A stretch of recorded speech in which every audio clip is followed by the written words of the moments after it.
Assalamualaikum warahmatullahi wabarakatuh. Perkenalkan, saya Cecilia Adina Paramita Regina Cahyani, NPK 19.022.000075, kelas 5B, Prodi S1 Manajemen, Fakultas Ekonomi dan Bisnis, Universitas Merdeka Malang. Di sini saya akan memaparkan materi yang ada pada mata kuliah manajemen rantai pasok. Yang pertama ada Introduction to E-commerce, yang kedua ada Strategi Supply Chain Management, yang ketiga ada Manajemen Kinerja Supply Chain Management, yang keempat ada Critical Review, dan yang kelima ada Supplier Relationship Management dan Supply Chain Management Performance. Introduction to E-commerce. E-commerce merupakan perdagangan elektronik. Biasanya ditulis sebagai e-commerce adalah perdagangan produk atau layanan menggunakan jaringan komputer, seperti internet. Perdagangan elektronik mengacu pada teknologi seperti perdagangan seluler, transfer dana elektronik, manajemen rantai pasok, pemasaran internet, pemrosesan transaksi online, pertukaran data elektronik, sistem manajemen inventaris, dan sistem pengumpulan data otomatis. Di sini bisnis e-commerce dapat menggunakan beberapa atau semua hal. Yang pertama, website belanja online untuk penjualan retail langsung ke konsumen.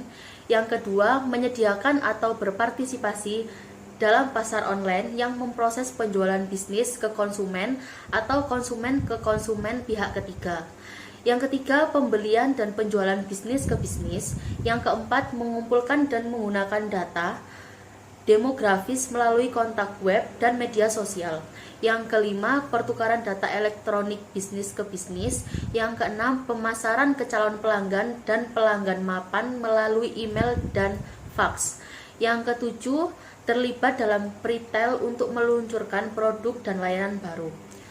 Di sini retail juga disebut sebagai pra-retail atau praniaga, adalah subkategori e-commerce dan retail online untuk memperkenalkan produk, layanan, dan merek baru ke pasar dengan pra-peluncuran online.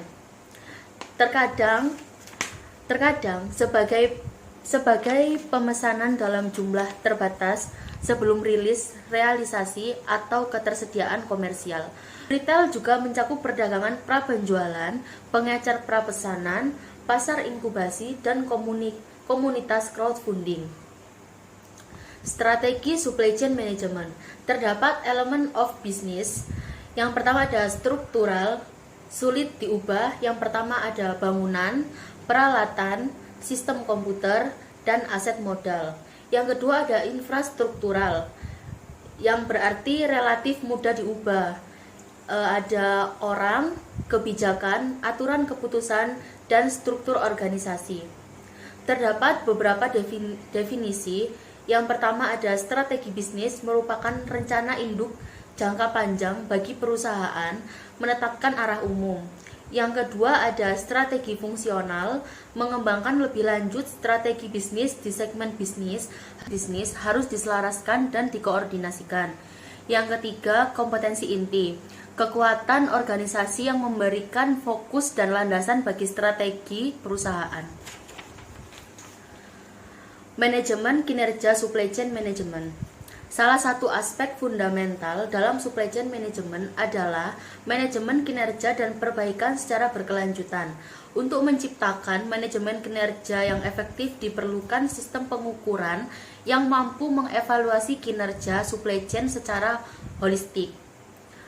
Terdapat manfaat pengukuran kinerja supply chain management. Yang pertama, melakukan monitoring dan pengendalian. Yang kedua, mengkomunikasikan tujuan organisasi ke fungsi-fungsi pada supply chain. Yang ketiga, mengetahui di mana posisi suatu organisasi relatif terhadap pesaing. Yang keempat, menentukan arah perbaikan untuk menciptakan keunggulan bersaing. Critical review. The power of customer relationship management in enhancing product quality and customer satisfaction. Makalah ini menyelidiki hubungan antara manajemen hubungan pelanggan dalam manajemen rantai pasok dalam kekuatannya untuk meningkatkan kualitas produk dan kepuasan pelanggan perusahaan manufaktur Malaysia. Di lingkungan bisnis yang kompetitif saat ini, perusahaan manufaktur telah mengidentifikasi kebutuhan untuk menjadi lebih berorientasi pada pelanggan dalam manajemen rantai pasok mereka. Menurut Ganesan dan Hutchinson, supply chain management melibatkan kegiatan pengadaan bahan, transformasi bahan-bahan tersebut menjadi produk setengah jadi dan produk jadi, dan distribusi produk jadi tersebut ke pelanggan. Christopher mendefinisikan supply chain management sebagai manajemen hubungan hulu dan hilir dengan pemasok dan pelanggan, memberikan nilai pelanggan yang unggul dengan biaya yang lebih rendah dari rantai pasok secara keseluruhan. Supply chain management terdiri dari fungsi-fungsi seperti perencanaan distribusi, peramalan permintaan, perencanaan produksi, pembelian, perencanaan kebutuhan, pergudangan, penanganan material, inventaris, pengemasan, pemrosesan, pesanan, dan transportasi. Semua fungsi ini dianggap sebagai fondasi supply chain management dalam lingkungan bisnis saat ini. Dengan meningkatnya persaingan global, perusahaan manufaktur harus lebih terlibat dalam bagaimana pelanggan mereka melakukan bisnis untuk bertahan hidup karena persaingan yang ketat. Mereka perlu fokus pada proses terkait pelanggan yang berdampak pada peningkatan kualitas produk dan kepuasan pelanggan, manajemen hubungan pelanggan. Di supply chain management ada cara berpikir yang sekali baru dan mencakup integrasi visi, budaya, dan strategi untuk melayani pelanggan dengan kualitas tinggi, biaya rendah, dan waktu pengiriman yang singkat. Meningkatnya persaingan global, tuntutan pelanggan akan kualitas produk yang lebih tinggi, pilihan produk yang lebih banyak, dan layanan pelanggan yang lebih baik sambil berusaha menahan biaya. Strategi dengan pelanggan meminimalkan pemborosan dan cacat, meningkatkan kualitas produk untuk mempertahankan atau meningkatkan kinerja dan kepuasan pelanggan. Manajemen rantai pasok memiliki potensi untuk membantu organisasi dalam mencapai biaya dan nilai. Supplier Relationship Management dan Supply Chain Management Performance. Effects of Supplier Relationship Management on Supply Chain Performance at Bamburi Chairman Mombasa, Kenya.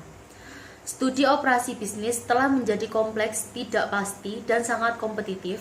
Agar tetap kompetitif dan relevan di pasar, sebagian besar perusahaan telah mengembangkan strategi untuk mengatasi ini.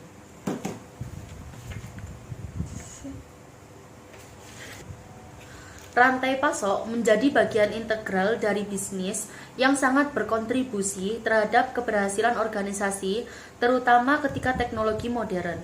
Misalnya, integrasi digunakan, namun ini tidak dapat dicapai tanpa mengelola hubungan yang baik dengan pemasok. Kekurangan rantai pasok menimbulkan ancaman bagi sebagian organisasi, terutama mereka yang tidak merasakan perlunya manajemen hubungan pemasok. Pemahaman yang lebih kritis dan komprehensif tentang hubungan pembeli, pemasok, dan manajemen pemasok yang efektif telah menjadi semakin penting untuk daya saing perusahaan secara keseluruhan. Sebagian besar profesional pemasok memandang supplier relationship management sebagai pendekatan terorganisir untuk menentukan apa yang mereka butuhkan dan inginkan dari pemasok dan membangun serta mengelola tautan perusahaan ke perusahaan untuk mendapatkan kebutuhan ini.